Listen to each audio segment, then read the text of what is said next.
CBS News, I'm Jim Taylor. Hurricane Podesta accusing Trump campaign advisor Roger Stone of getting word ahead of time from WikiLeaks that the emails were being released. CBS News correspondent Nancy Cordes. Podesta said the theft of 10 years' worth of emails from his Gmail account is now being investigated as part of the FBI's larger probe into hacks at the DNC. The U.S. intelligence community said on Friday it is confident those hacks were directed by the Russian government. Roger Stone says Podesta's accusations are categorically false. Crash of a small plane, East Hartford, Connecticut, may not have been an accident. FBI investigating whether the student pilot who died deliberately crashed that plane. The flight instructor surviving the crash telling investigators his student from Jordan, the plane going down near Pratt Whitney, a major defense contractor. East Hartford Police Lieutenant Josh Litwin. From a law enforcement perspective, calling them and contacting them in and of itself is not unusual. But now that they have arrived on scene, they are investigating. No situation is being ruled out. No circumstances are being ruled out. According to new research from the Governor's Highway Safety Association, teen crashes up 10% last year. Here's Executive Director Jonathan Adkins. States have gotten stricter with teen drivers, but perhaps they're focusing too much on the early teens. Research says drivers aged 18 to 20 involved in more deadly crashes than younger drivers. The 2016 Soul Train Award nominations are out. Guess who leads the pack with 12 of them? Yep, nominations for Drake include Video, Album, Mixtape, and Song of the Year. The rapper canceling 3 shows this week due to an ankle injury. The award show tapes on November 6th, airs on the 27th. My friends always feel the need. We've got a couple hours to go on Wall Street. The Dow right now up 40 points, NASDAQ up 2. This is CBS News. These days I don't. If you're familiar with cloud computing, you probably know that Amazon Web Services offers a complete set of secure compute, storage, application, and deployment services that help companies launch and scale their IT infrastructures while lowering costs. But did you know that you're still responsible for protecting your own AWS-based assets, meaning your applications and data, from advanced cyber threats? Protect your AWS with Barracuda Network's advanced firewall solutions. Visit AWS Marketplace or barracuda.com/AWS to learn more. Get the latest information when you want it. Download the CBS Radio News app, either on iOS or Android. You also get great features, breaking news, and access to the CBS Radio News Twitter and Facebook feeds. Learn about your world while you take care of all the things you need to take care of. It's perfect for the gym, running errands, or doing chores around the house. CBS Radio News. Get it in the Apple App Store or Google Play today. A time could come when you may depend on cardiac pacemakers to save your life, but as we hear from CBS's Vicki Barker... 2 deaths and 10 fainting attacks have been linked to a battery defect in some implantable heart devices made by St. Jude Medical. The company's warning doctors and patients to act as soon as their device issues a vibrating alert. Now, normally that alert means patients have 3 months to replace their batteries, but St. Jude says the batteries in a small number of its Fortify, Quadra, and Unify devices could fail within 24 hours. Vicki Barker, CBS News. This year's Halloween costume in questionable taste, the Parisian Heist, features a bound and gagged Kim Kardashian lookalike mask with white robe and an impossibly humongous ring. Price tag $70. The costume starting a storm of online outrage, and now the company that was selling it is ceasing to do so. The company's founder telling Time the costume was designed to provoke a strong reaction, but says he doesn't want to make light of a serious situation. I'm Jim Taylor, CBS News. From Washington, this is VOA News.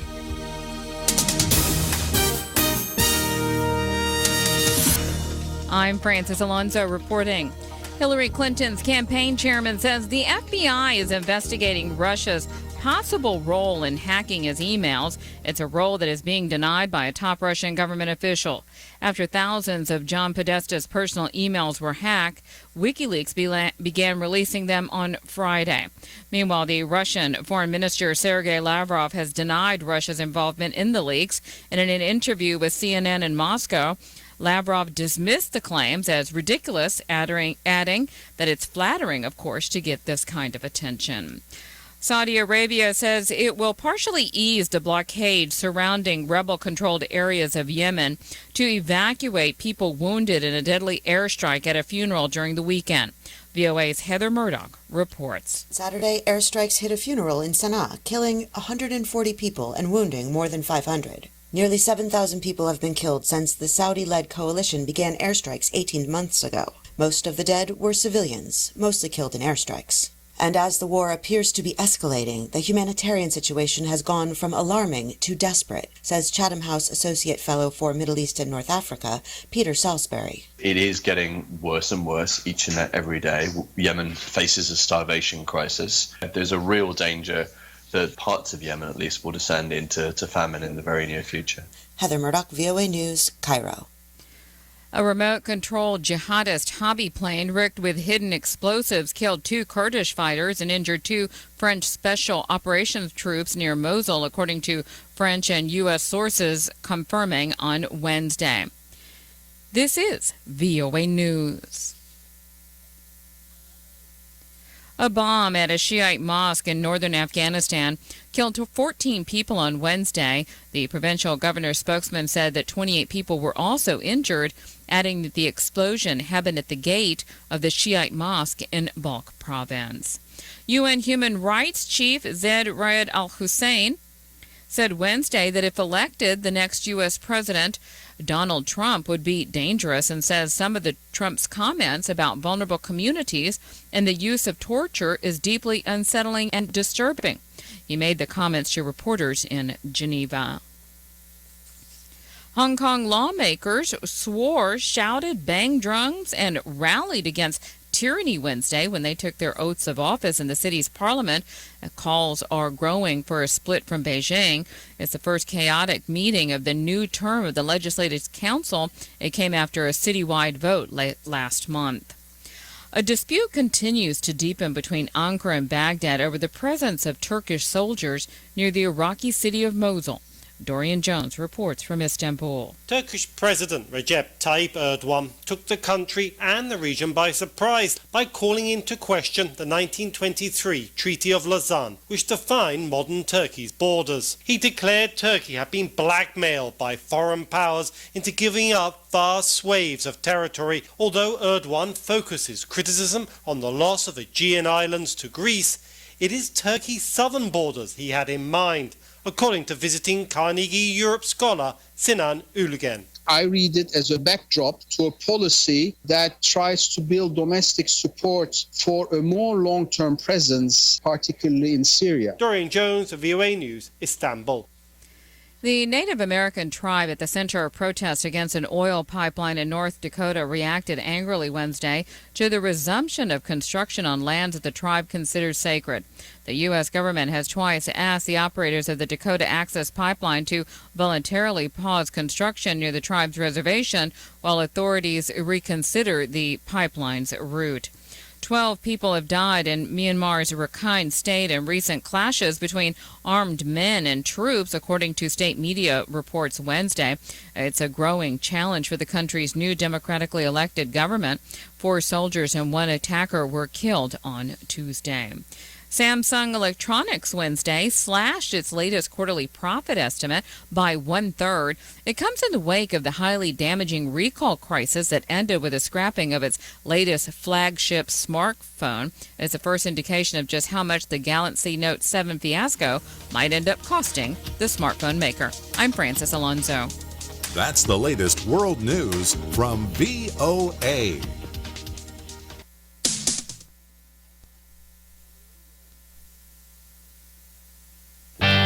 Welcome, everybody, to the Raad Life, the only talk radio show that takes you along with host and age explorer Raad Ghantous on his continuing journey of discovery into life's challenges, opportunities, options, and all the latest and greatest things that come with getting older. The Raad Life is brought to you this week by Your Home for a Lifetime, a company dedicated to empowering you to stay safely, independently, and comfortably in your own home. And now here is your host, Raad Ghantous. I feel like Mr. Roger. This is your neighborhood. Yeah, it's like, hello, who's at the door? Oh, look, he just walked right in front of the camera, too, right? You know, the thing about old friends is you just got to accept them for what they are. That's right? right. They're old. Yeah, he just bumped my shoulder too. Okay, I do a radio show. I don't get abused on the air. Okay, so watch it. All right, but no, that's my friend Gert, who I went to college with in Switzerland so many moons ago. Goodness. He made it down off the mountain here. No, his name is not Muhammad, and he did not go to the Mecca. No, but we went to school in Switzerland, and actually, they he loves to say that. He doesn't just say we went to school. He could have just said we went to school, but he also has to say in Switzerland. He just throws that in as a little aside. Keep hoping that you're either going to play Sound of Music or some soundtrack from Heidi, but you just fail every single time. What's I don't going want on? to reward that behavior. You don't want to reward that behavior? Oh, I'm so sorry, Mr. Pristine over there. What was it? The hash? What is it? The hash bash. Hash bashes, right? Whatever. University of Michigan hash bash. Yeah. Oh, I'm sorry. I went to Switzerland. You went to Michigan. You had hash. Well, actually, we won't talk about what we had in Switzerland. Probably felt the same amount of snow, probably. Yeah, except we could ski. You guys were flat. There was no mountains. Oh, see? Okay, Switzerland's just so much sexier than... Hey, you mess with the bull. You get stuck. The horns, right? Oh, we're on live, right? Yeah. Oh, we're live feeding on Facebook, too. Okay. So anybody who's listening in, we are also on Facebook. Where are we today? We're like a moving target, so nobody can find us. OCTalkradio.net. OC.radio. I'm sorry, you can go to Facebook/OC Talk Radio. Okay, and that's Paul, if you don't know who it is, because you can't probably see him. He's not on camera, but he's off to the side there. I'm the Wizard of Oz. I remember when we first started the show, I said, you're kind of like my Robin. And he goes, like what, Batman and Robin? And I said, no, like Howard Stern and Robin, right? And that pretty much, set the course for the whole show for the last 2 years. But I have some friends in the audience. We have like a live audience. Can we have like applause? Yeah. Oh, here, I got applause. Hey. Oh, you got applause set up? I got one. Something. Okay, let's have applause. You want some applause? Yes, please. Applause. Hey! Look at that. That's a lot of people. Okay, so we have Wendy and Gert, who I went to school with. I won't tell you where, in Switzerland. And they were visiting, so we had an impromptu breakfast, and I want to give a shout out to one of my favorite places in San Juan, even though they're not a sponsor, but they should be. Ramos House. Yeah. Aren't they wonderful? That is a great place. Amazing place. Awesome. Right across from the Mission, right across the tracks from Mission San Juan Capistrano. So for all those South County residents, it is okay to venture on the wrong side of the tracks because there's a Ramos House over there. What's the guy's name that he lives in there and he's the chef and everything here? I would assume Ramos. No. I don't know, but he raises his own chickens. Yeah, he raises his own herbs and everything, and he lives on the property, and he's a chef there as well, or at least it started off he was the chef. I think he has other people cooking as well now there. For the newcomers in South County, they probably believe he's homeless, but no, he's actually the chef for a famous restaurant, right? And it is amazing food. Wendy, what did you have? I think it was the scrambled eggs with crab meat. And we could give her a mic if you want. You want to give her a mic? I don't know. I'm afraid. You can pull it right down the behind mic you there. above you. Gert, can you pull that mic down? Yeah, I had the Huevos Rancheros, which was phenomenal. Spin it around. And I think it was the crab hash. Oh, it's so amazing. That Wendy had. And then you have to put Gert had. What do you have, Gert? The truffle mac and cheese. Truffle mac and cheese. So anyway. We're very nice. Oh, I'm sorry, I didn't bring you any food. Yeah, thank you. Okay, and that's Tanya Brown, who is a friend of the show. How many times have you been on the show, Tanya? 4? 4 times. I think so. Yeah. Yeah, we co-hosted, and I remember you were there. You came when you had the book, your first book, which was Finding Peace. Amid the chaos. Which I don't know what you're doing here. I don't either. Right, because this is totally chaotic. We need to find peace amid this chaos. and then you co-authored a book with Carolyn Inman, right? The 7 Characters of Abuse, Domestic Violence, Where It Starts and Where It Can End. Now, are those books both out? Yes. And available? Yes. Okay. The 7 Characters is available. You can get it through my website at TawnyBrown.net or Amazon.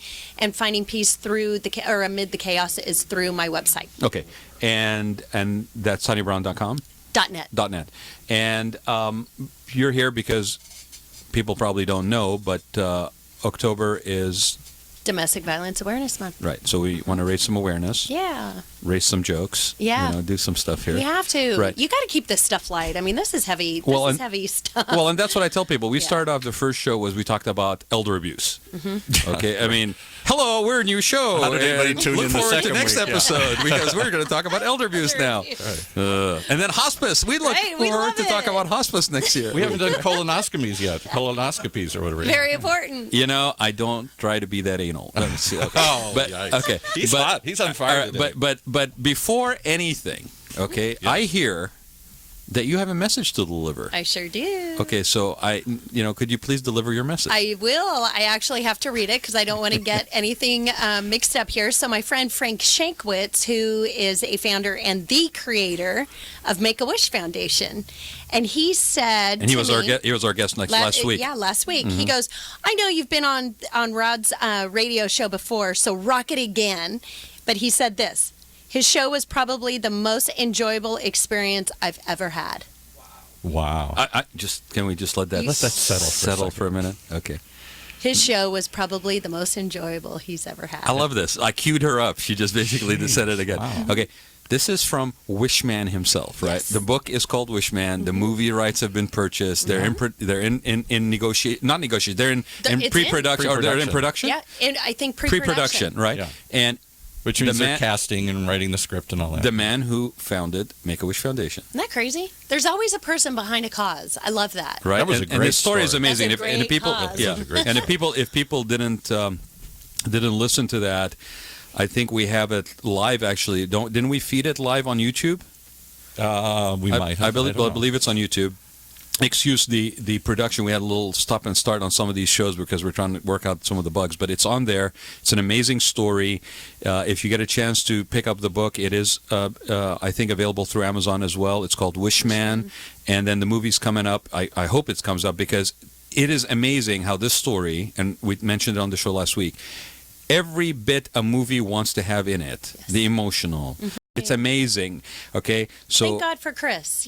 Chris was 7 years old when he died of leukemia, and thank God it was Frank and his team of. With Carolyn, there are certain things that you did differently with this book, right? As far as how you positioned it. Yeah. So why don't you talk a little bit about that? Because last time you were here, we didn't really cover that very well. Exactly. Well, as I don't know if your listeners know, I'm the youngest sister of Nicole Brown Simpson. So Nicole was the face of domestic violence, right. And like Chris was for Make-A-Wish Foundation, as Raad Ghantous and Michael Magic Johnson are for HIV and AIDS. So there's always a face to a cause. Sadly, but thankfully, we don't sit in that victimization. We use a person to help spread awareness to hopefully make global change. And so Nicole is that face. And after when Nicole was murdered, we actually, before her abuse was even admissible in court, because we didn't even know until we cleaned out her home and we found pictures and diaries. I mean, it was domestic violence is very silent, and it's a silent killer. It's really a silent killer. So nobody wants to get into it. Nobody wants to talk about it. No. I mean, now 22 going on 23 years later, we're still it's not quite up on the kitchen table for conversation, but at least it's getting closer to say, hey, we've had people from Laura's house on here that provide shelter for domestic abused women, and they say how often they go back and how often they say, there's just no, I feel like I'm just trapped. I have no other where to go. I economically can't support myself with his kids, or he says he's going to be sorry and all that. But and the one thing they said over and over again is, there really is nobody to talk to. I'm embarrassed to talk about it. My family doesn't want to hear about it. My friends say, well, there must be two sides to the story. He's such a nice guy. And that's really the number one fear, Paul. It's like they're fearful. They are scared. It's like if I tell somebody, who knows what's going to happen to me? Listen, the monster that they know only lives behind the door. Well, isn't there also a fact that there's sort of a shame aspect to it too, and it must be my fault, embarrassment, fear, guilt, and shame. They're scared because they actually have a 75% higher chance of getting killed if they do leave. Wow. So why should I leave? At least I have shelter, and if I keep my mouth shut, abuse won't happen. I'll still get food on the table. I'll just keep the peace, and just take it. That is the statistics. Yeah. For people who leave, the chance of basically being killed. So that's why majority of the people do stay. So it's interesting because you probably are not looking at statistics when you're going through it yourself, but just to basically be fair to people that are struggling with it and are being subjected to that, the statistics actually say 75% higher chance of dying. Getting killed, not dying. And I understand fear. So how that was a statistic 20-something years ago. That statistic probably went up. Well, and let me just step back and take people back like to 20 years. Okay, people talk about like where were you when 9/11 happened, or maybe a generation before, where were you when Kennedy was shot, right? Right. To me, the moment when Nicole, that whole thing happened, I was living in West LA. Okay, and I remember like as clear as day. Everybody just being glued. I mean, then this is not. I mean, I can't even imagine from the family side, right? But glued. And in your case, and you've said it before on the show, where you didn't even have the ability to have the privacy of dealing with this. You were in the public eye forever, it seemed like, right? And so it may be 20 years ago, but it is extremely like that. I could go back to that moment. Absolutely. Even, in fact, yesterday, because I do a lot of addiction recovery, treatment, awareness, and right now we're in Red Ribbon Week, so I spoke at Don Juan Middle School yesterday, and I'm talking to a whole bunch of 11-year-olds. They all knew who OJ and Nicole were. Wow. So, this is topic of conversation in history and textbooks and psychology. I mean, the books that we read when we were 11 and in 6th and 7th grade aren't the books that they're reading today, the textbooks. So it's out there, and they're familiar with it. So has it changed much in 20 years, other than increased awareness? Yeah, but gosh, we have okay, the NFL is probably going to get me on this, but I would love to see, and my mom is a breast cancer survivor. She had stage 3C at the age of 80. Mm-hmm. But let's bring in some purple in there too for Domestic Violence Awareness Month. They both shared the same awareness month. And both are detrimental, they both affect women. And breast cancer, men too. Mm-hmm. Men get breast cancer. Men are victims of domestic violence. And to tell you the truth, violence against men also in domestic violence situations, intimate partner violence, is on the increase. That's what I'd heard. And that, well, I would think it's probably even underreported because there's also that sort of that I'm a man. Gender stigma. Man, I can take care of myself. I'm a man. I'm the man of the house. I can take it. I don't want to let anybody know that I'm having a hardship. And there are actually safe havens for men as well. So it's it goes cross borders, cross genders, across all ages. I mean, I have always said. Answer the one question though and I found this the most difficult to accept when the people from Laura's house were in here. We're not accept to wrap my head around. Mm-hmm. I get that they're afraid, so they can't leave and whatnot. But when they do leave, when they finally get away, they said it takes at least 3 or 4 times before you finally break that connection because the spouse, the significant you get drawn other, back. Oh, yeah. Continue. I'm sorry. I'll change. It's a cycle. Yeah. It's the whole. And I mentioned this in the book where it's the crisis phase, and there's a wheel of it's called the cycle of violence, and it's a wheel. But when I was out there speaking, and I still am, but whenever I went out and I spoke on college campuses, everybody always still equated domestic violence with physical or sexual assault. Right. So I came back to not the emotional. Not any. There are so many others. So even though I was sharing stories because I was an advocate in San Diego under a grant for Palmerado Hospital, I think that was the name of it, and this was back in the late 90s, and so I used some of the clients that I worked with. I of course changed the names, I've changed the stories a little bit, but the significance behind the story is still a different character of violence. And so when I first met Carolyn Inman, who I wrote the book with, I said, Carolyn, something's missing. I go, people aren't getting it.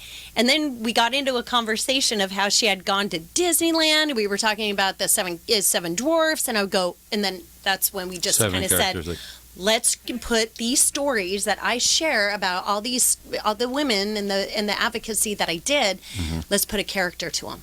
And so then that was my presentation. Then I began to see, okay, Carolyn, people are really resonating with this. They're liking it. It's giving people clarity and concise information. So let's take some examples, because you said a lot of people think of it in terms of sexual abuse or things of that nature. Okay, let's talk about a couple of the things that are not as easily recognizable. Jealousy. Yeah. So we coined the jealous stalker, because jealousy, especially with our youth, is not love. But yet, put yourself in your teenage years. Oh, she's calling me all the time. Oh, he's calling all the time. He's, they equate that. Teenagers and young adolescents. Texting all the time. Yeah, exactly. Now we live in that era right now, too. But it's like... He's so jealous. He must really love me. Nobody else can look at me or touch me or see me. Exactly. Isn't that kind of flattering? It's checking... Exactly, flattery. They look at that as a sign of love, and it's not. It's checking up on you. It's wanting to know who you're hanging out with. What are you wearing so you don't look so the good? Stalking aspect. Exactly. Control. Yeah. Control. Well, and that's what domestic violence is. Intimate partner violence, domestic violence, whatever you want to call it. It's all about power and control. And Nicole is the victim of the ultimate act of power and control. If I can't have you, nobody can. Yeah, right. And so anytime I speak on high school campuses or college campuses, it is that. Everybody always says, well, he just, cares about me, doesn't he? And I'm like, no, you may want to, if a relationship is not equal, if one is always having power over the other one, yeah. and I believe there's always kind of, I was raised. It fluctuates. Exactly, and Yeah. I was raised more traditional. So my dad always took care of my mom, but not in a controlling way. So I remember there was this young man. He was huge. He was probably a sophomore at California University in Pennsylvania. I'll never forget him. He came in late. And so he didn't really realize, and I share the story I think it's in here actually. He came in late, so he didn't hear the introduction that men can also be a victim of domestic violence. So he came in, 6'6", big like African American, playing basketball with his guys, and he's coming in with his gym shorts on, and he pulls me aside and he goes, "Hey," he asked me, I'll never forget him. He asked, "Can a guy be a victim of domestic violence too?" And I said, "Oh, yeah." So we had this great conversation on how he goes, because my girl is always like wanting to know where I am, who I'm playing ball with. And then once she finds out where I'm playing ball, she's always like looking through the chain link fence to see if I'm actually playing basketball with so it goes both ways. If a relationship is based on where are you, who are you hanging out with? Are you telling me the truth or are you lying? That's something to reconsider. But yet you've got to, you really have to be ready and aware because, yes, women do stay. Actually, it takes 11 times before they actually make that decision. Wow. To say, I'm done. Well, and it's not something that happens overnight, right? In many cases, it's just something that slowly... Oh, it's very insidious. Yeah. It just happens. It's a snake. Right. It doesn't happen. Women don't marry the monster.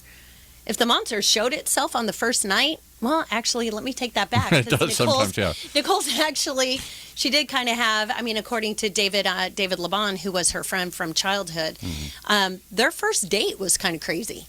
But somehow, I don't know. Nicole and OJ had a real... they had a real love affair, no joke. Like, they had this crazy love for each other. It was a beautiful relationship on so many levels, but it was a crazy, violent relationship on a whole other level.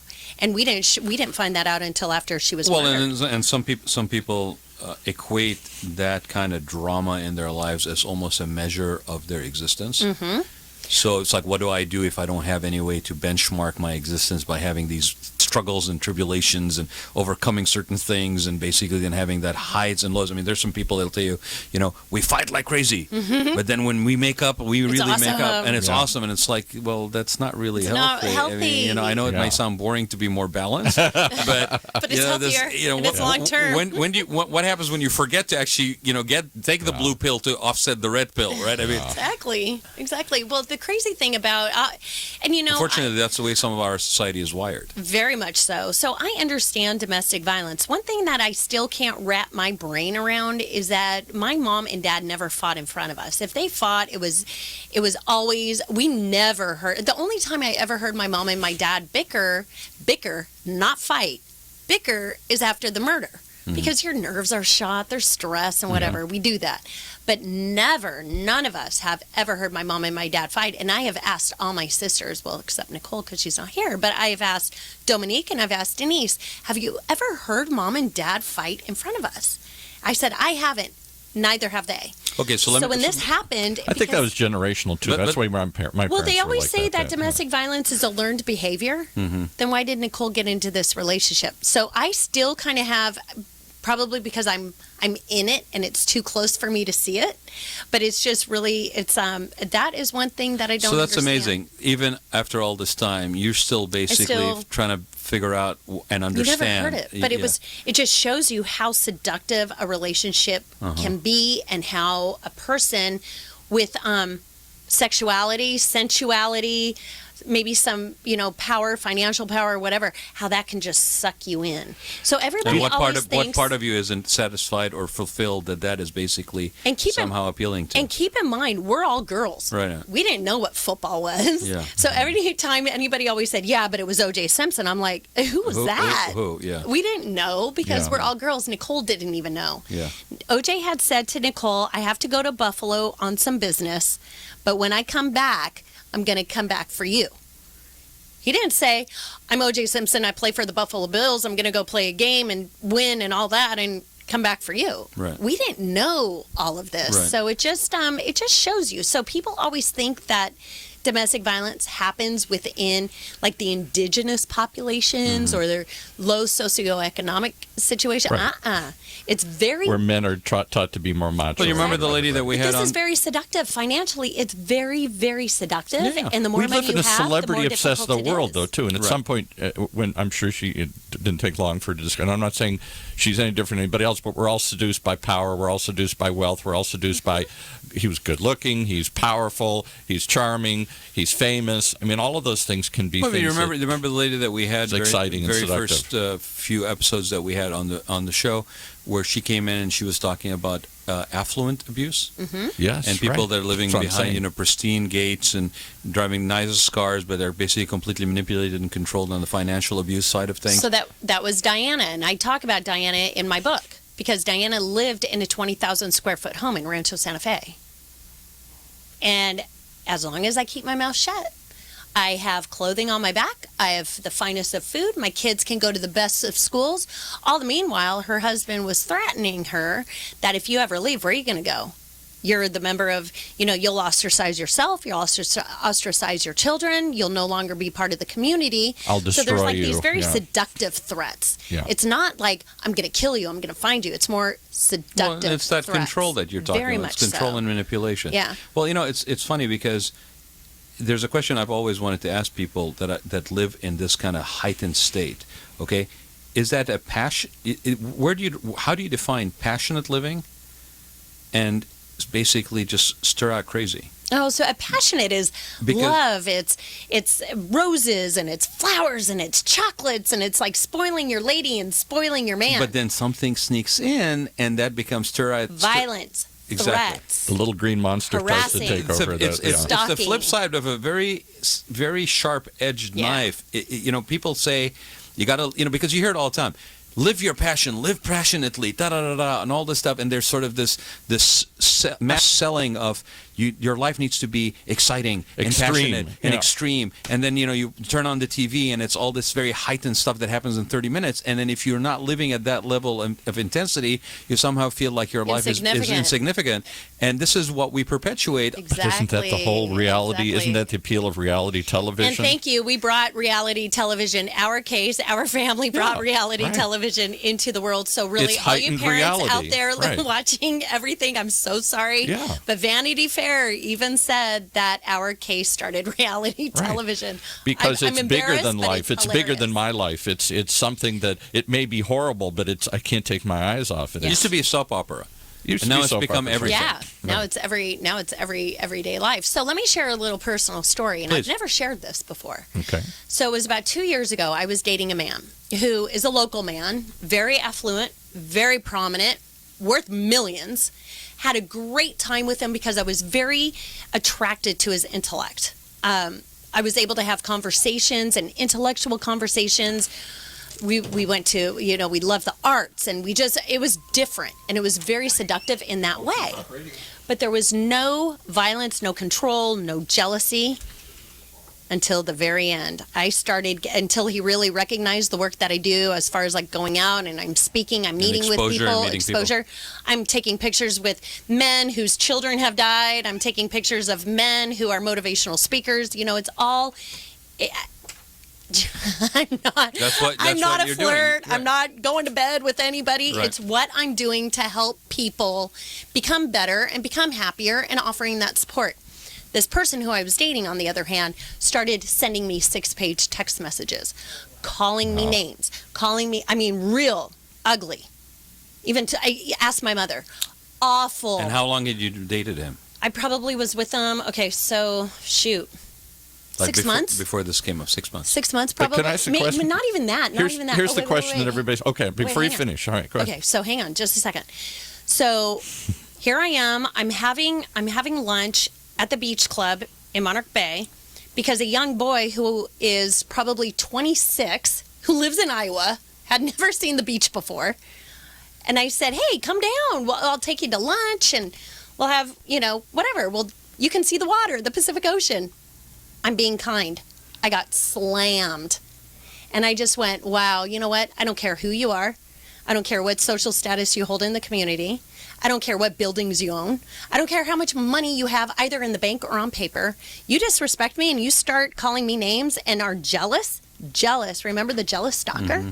That's who that was. So that's... Jealous never changes. Yeah. Jealousy never changes. It's an and I just went, insecurity.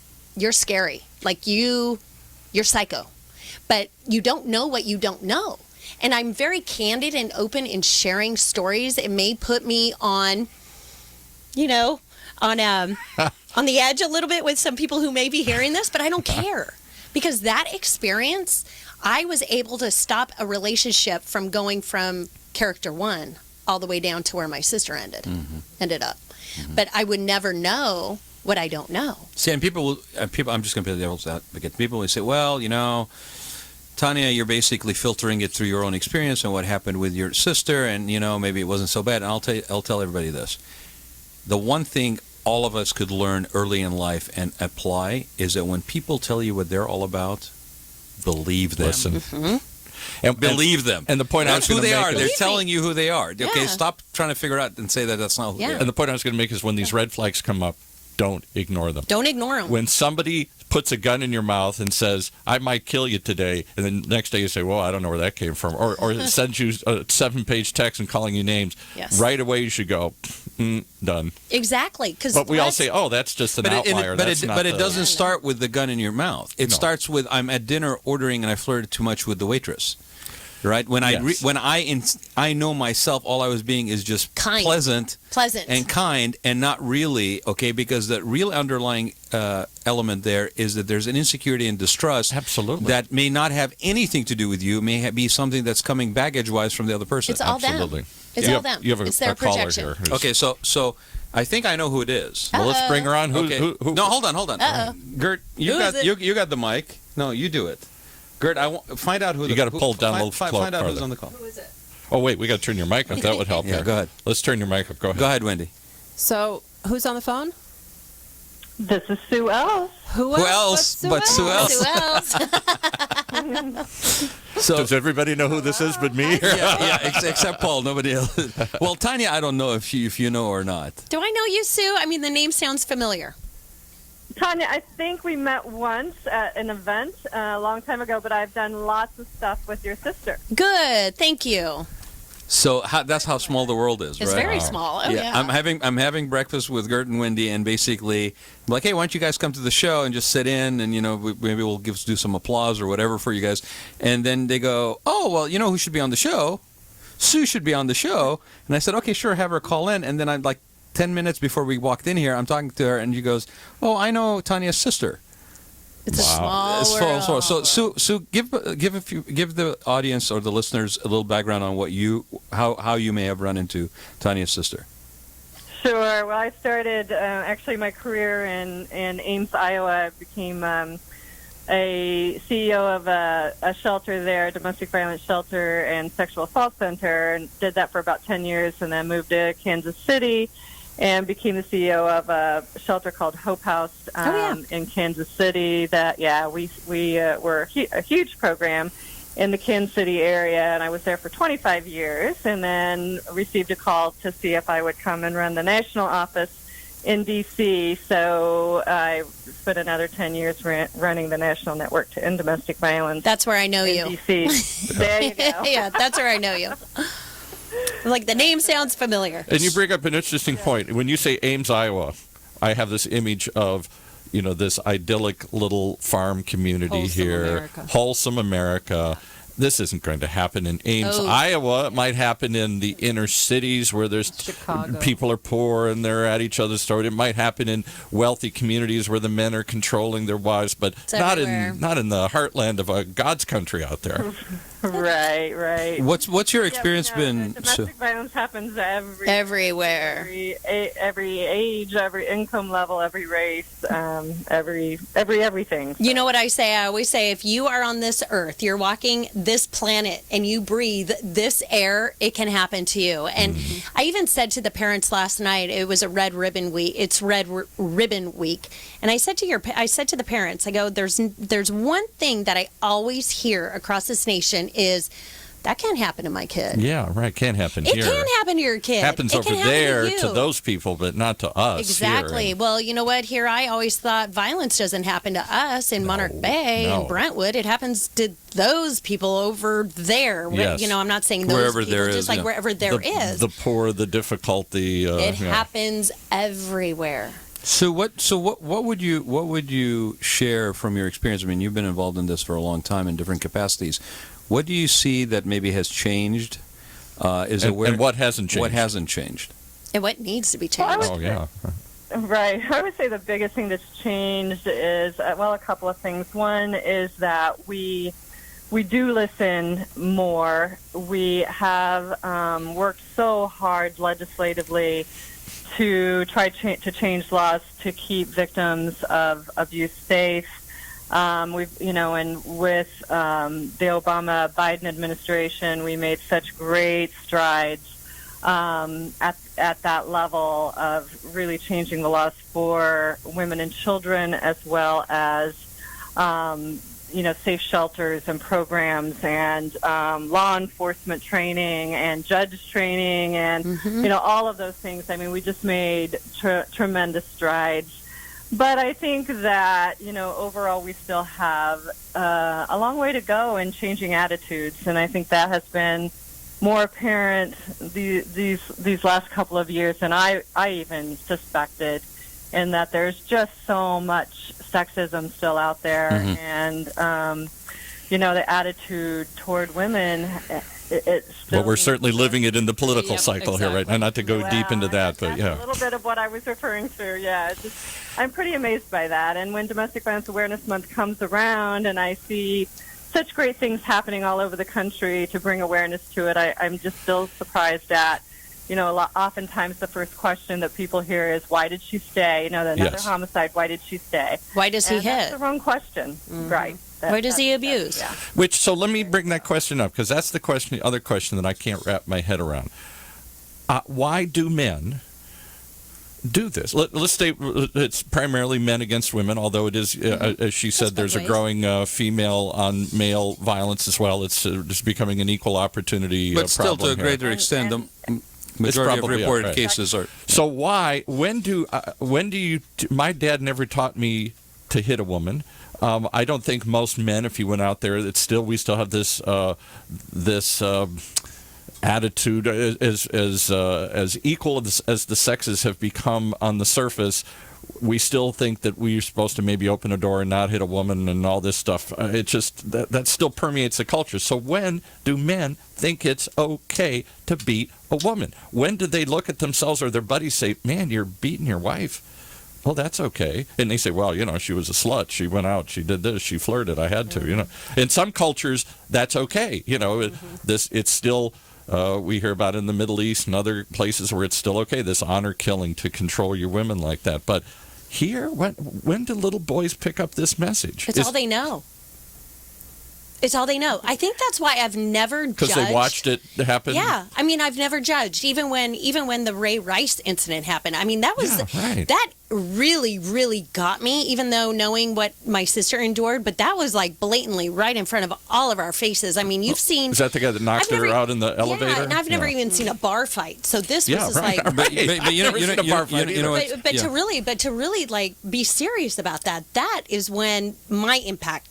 That's when I really saw, like, the harm. I mean, even though with all the education and Nicole and all of that, that was, like, right in front of everybody's face. But yet I never judged, because that's all they know.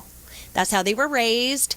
what they saw. That's all they know. So the whole thing is like, yes, I want to keep women safe. I want to keep their children safe. I want to educate on awareness and prevention, but also we need to educate on batters treatment programs. I really think that we don't give enough attention to that, because really, whether that's a male or a female, not just anger management, because not all angry people hit. Yes, right. Right? Not all angry people hit. But Right, if they we might can yell or start whatever. talking about what we need to do to prevent people from hitting other people, Yeah. especially your intimate partners. Well, but really, it's all they know. I've never judged OJ. I've never judged Ray Rice. I've never judged. I'm all about be a person, be a man up, say I need help. Because you know what? If you can do that, could you just imagine the help and the face that you could be for global change? Yeah. Just knowing Well, that so- I messed up. Now what can I do to help other young boys and young girls? Sue, are you still there?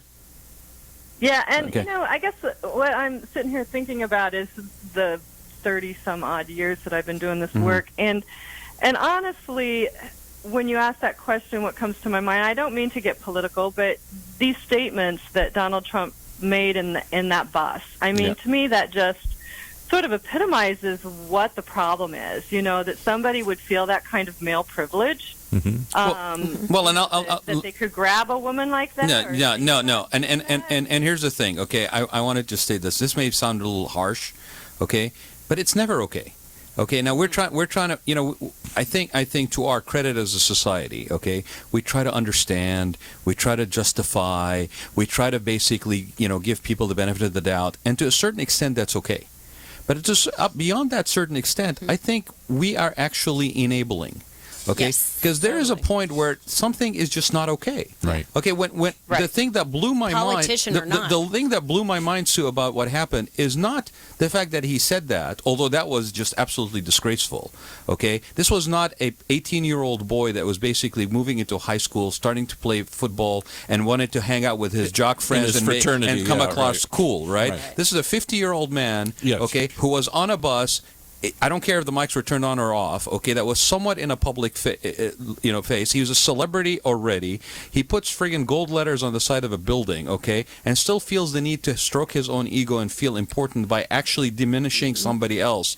Okay, that is not and okay, what's sad period, end of story. is he was trying to impress a much younger male. Yep. That he's the alpha male. Yes. Right. I'm trying to say I'm the king. So it's not enough to whatever have here. huge high-rises with gold letters on with your name on them. You still need to basically have a pissing match in the bus, right? Right, with little Billy Bush here and make Amen, sure that and amen that it was it the Today Show fired Billy, yeah. fired him or suspended him. Yeah. Suspended him. Stop the I feel relationship. bad for it, but you know what? Amen for the Today But Show. that is never okay. It's Okay, not for okay. people who, Right. for the women that showed up on media Exactly. and basically tried to justify that after the release of this the last couple of days by saying that it's locker room talk.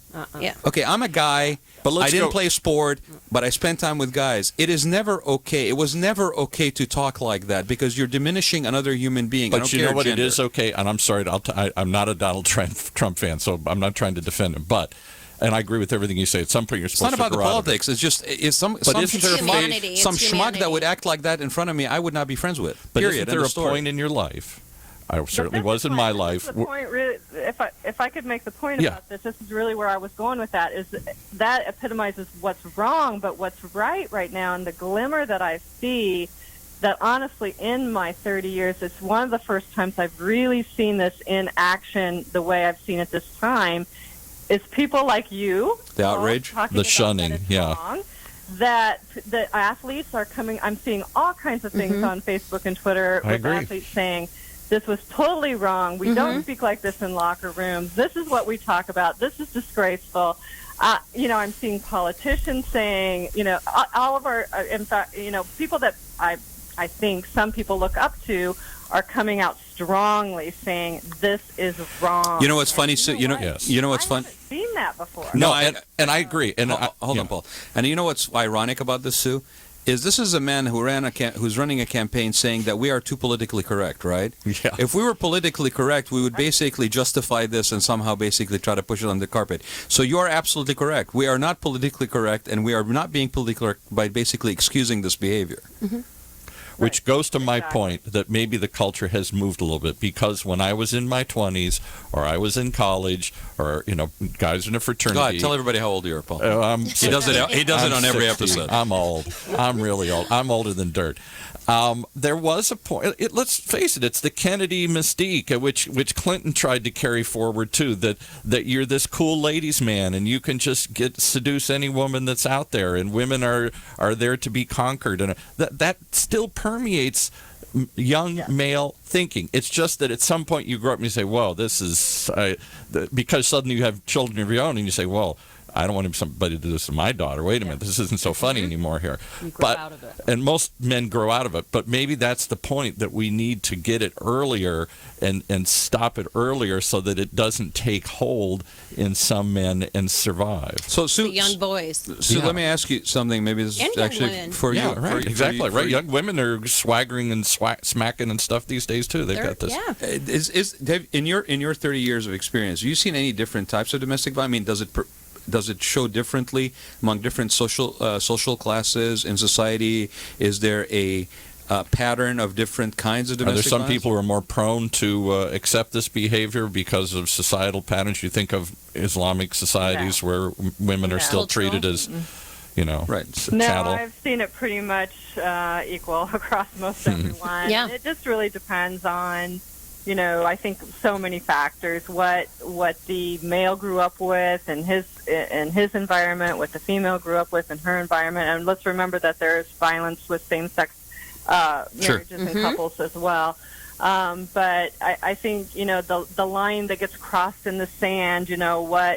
How did the abuse start? How long did it occur before a hit happened? I mean, all of those factors, go into it. What does she see as her safety net? Does she have any safety net? Has he isolated her from her friends, from her family, so that she doesn't see that she has anywhere to go? I mean, those are the kinds of factors that I see more often with, triggering more intense violence.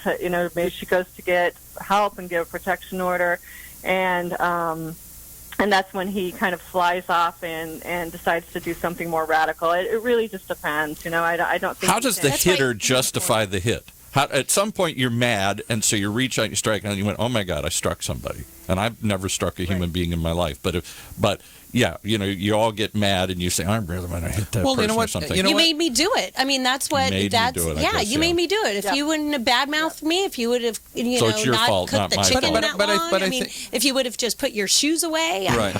Well, right. No, I'm laughing, but it's going to be that simple. Very, Yeah, right. It's very that simple. But you know what, Sue? You mentioned something, and you said isolate. I mean, isolation to me. So in one of my characters of abuse here is the isolator, because I think when an abuser isolates its victim, he or she, when it isolates its victim, I really firmly believe that's the danger zone, because that's when she feels so alone. And can't she get feels out. she can't get out. Nobody to because talk to. they'll go and spread rumors about what other people are. They will make lies to make you prevent you from reaching out and getting help. I'll tell you how important that particular aspect of isolation is. Okay, I mean, we started off this show 2 years ago with Carrie Kasem talking about what happened with her dad. Okay, and then about a year later, a lot of which had to do with her isolating him from his family. Right, and to the point where it turns out that in the cases of abuse, and now specifically to elder abuse, but I think this applies across the board with any cases of abuse or violence,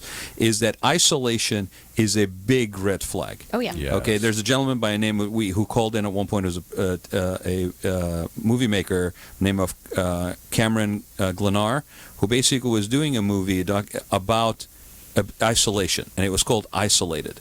Okay, because that is a big thing that happens, and I think the great thing about what we're doing here today and this kind of conversation is that I don't think you can pinpoint that here are things that will occur that will then lead to abuse. It's more of the awareness that it can be anything. Oh, yeah. But there are certain common grounds like isolation, common grounds like basically financial control, things of that nature The financial robber. that are huge So you mean there really may be 7 characters of abuse? Yeah, so there's 7. I'll just Nice go way down. to bring back the book. Will. Yeah, no, it's okay. So you've got the jealous stalker, you've got the mind game player, the person who always wants you to do one thing, you do what they requested, and then they say, well, I never made you say that. So it's kind of like that gaslight behavior. Then you've got the isolator. We've talked about that. The emotional robber, somebody who's always telling you how to feel, how to behave, what to do, when, it's just playing with your emotions. Then you've got the money monger, which is the financial abuser. My dad always took control of the family finances, but it wasn't power and control. It wasn't crazy. No, traditional to roles that. doesn't mean abuse. I mean, Right. that's I think what you're describing with your It's mom when and you dad. it's when you use that as a leverage to control somebody. Exactly. Right. Then you've got the pseudo parent, the OJs of the world, who outside look like they're the perfect dad, the perfect husband, but yet it's like they're anything but the perfect parent. Tanya, I'm gonna hand you these readers that are the sponsors from Hushka Vision. I need because them. you're holding that book far away. So style. It's more like Wendy. You want to hold books? Sport those There we glasses. go. That's Now our she can sponsor read. for the Rad Life Yes. Hushka Vision from Ted now, Hushka. now that I'm like on the last character, it's the silent night. The silent treatment. That's when the hamster starts going in the head, going. That happened to me. And I share stories of guys who I've dated early on. And Carolyn. Did you consciously try and find one of each of these 7 to date here so you could write a book about it was my research. Okay, all right. No, but you know what? We all, really, you look back on your relationships from your childhood, teenage years, even if they were just like little crushes. There are signs there. So Carolyn and I, we really sat down. We were methodical. We just didn't want to use my clients, back from the day as stories. I use Nicole's stories. I use my own stories. And Carolyn uses some of her friends and family stories. So it's not just about education and the ugly stories, but we're very introspective because I believe in order for personal change to happen, you got to ask questions. Well, if you talk about, it's really funny, right? Awareness isn't just outward. Oh yeah, no. Awareness has to be inward as well. Sue, I think you were trying to say something, and then we got to wrap up here. I'm sorry. I have to run. I have another thing I got to jump on, but thank you guys for doing this. Tanya, thank you for all you do. And Wendy and Garrett, I'll see you tomorrow night for Old Cella. Yay, Cella. Thank you, Sue, for calling in. We really appreciate it. Sue, we'll see you soon. Thank you for all the work you do. Well, starts with recognizing you have a problem. Isn't that the first step in the 12-step program? Awareness. You have to admit this. You have to admit you have a problem. Well, but we always say that stuff comes out on this show just by talking. Because we and I said it this morning when we were having breakfast. One of the benefits of the show, one of the blessings that I get to actually appreciate from the show is that we sit down and we have conversation. We don't have a hit list. We don't have an agenda. It's organic. We don't have a to-do list, of any sort. Yes, we are talking about the book, but it really leads us to different places. And the one thing I want to just again anchor that when we talk about awareness to breast cancer, awareness to domestic violence, awareness to this, and we have, I don't know. We could have a month where we're having, like some sort of awareness to violence, and also, it happens to be National Donut Day. Right. But this is the kind of society we live in, right? Yeah, it's true. There's right? National Ice Cream Day. Hallmark card for this, and then basically, we're celebrating do not beat up on people, right? I mean, So I think the thing we forget sometimes is that when we're in the midst of that heightened case of awareness of what's happening to others, it doesn't happen to us. Yep. It's I'm aware of it. Somebody else is struggling with this. No. Awareness doesn't work that way. You really want to delve in. You really want to take that emotional risk.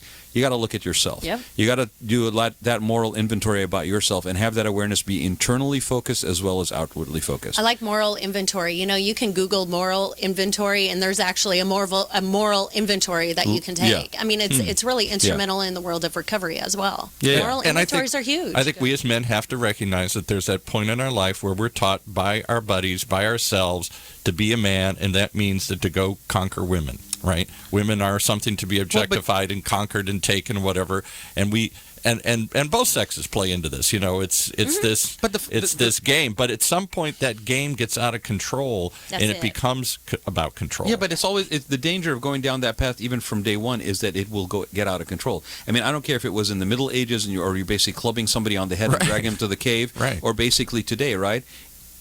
Honestly, I genuinely believe that one of the cases is that you have your own internal issues of confidence and lack of it, that you basically need to put somebody down. Okay, it's like the old adage: if you really are strong in your faith, you do not have to marginalize somebody else's. Right. You don't. You're comfortable. You don't have to prove anything to anybody, right? And we hope that over time, as you get older, as we all get older, that we actually learn that we gain that sense of confidence. Unfortunately, there's no guarantee to that. Right. But we live in a society where you're supposed to be beating your chest all the time, whether it's Donald Trump or on the football field or in business. I crushed, I conquered, I won. We love this kind of image, men and women today. Well, you know what? You know what happens when you pound yourself on your chest like that?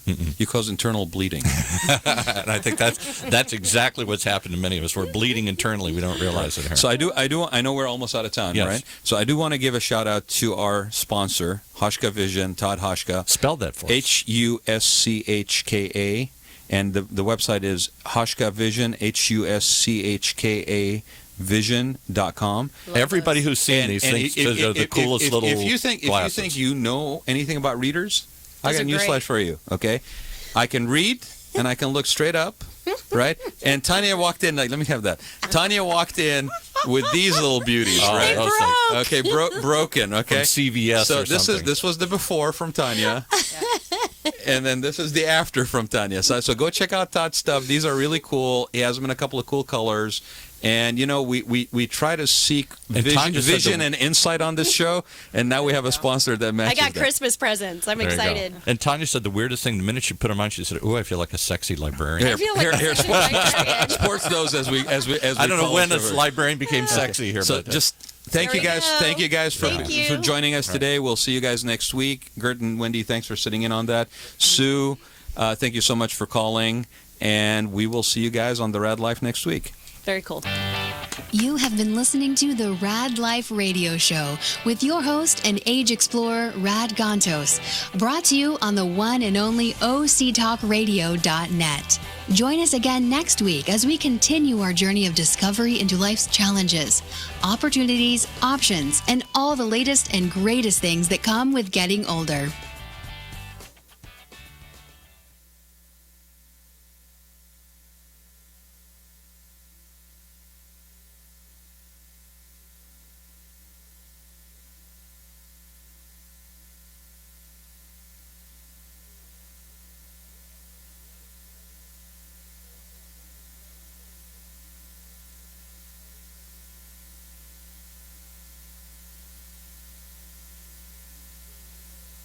OCTalkRadio.net.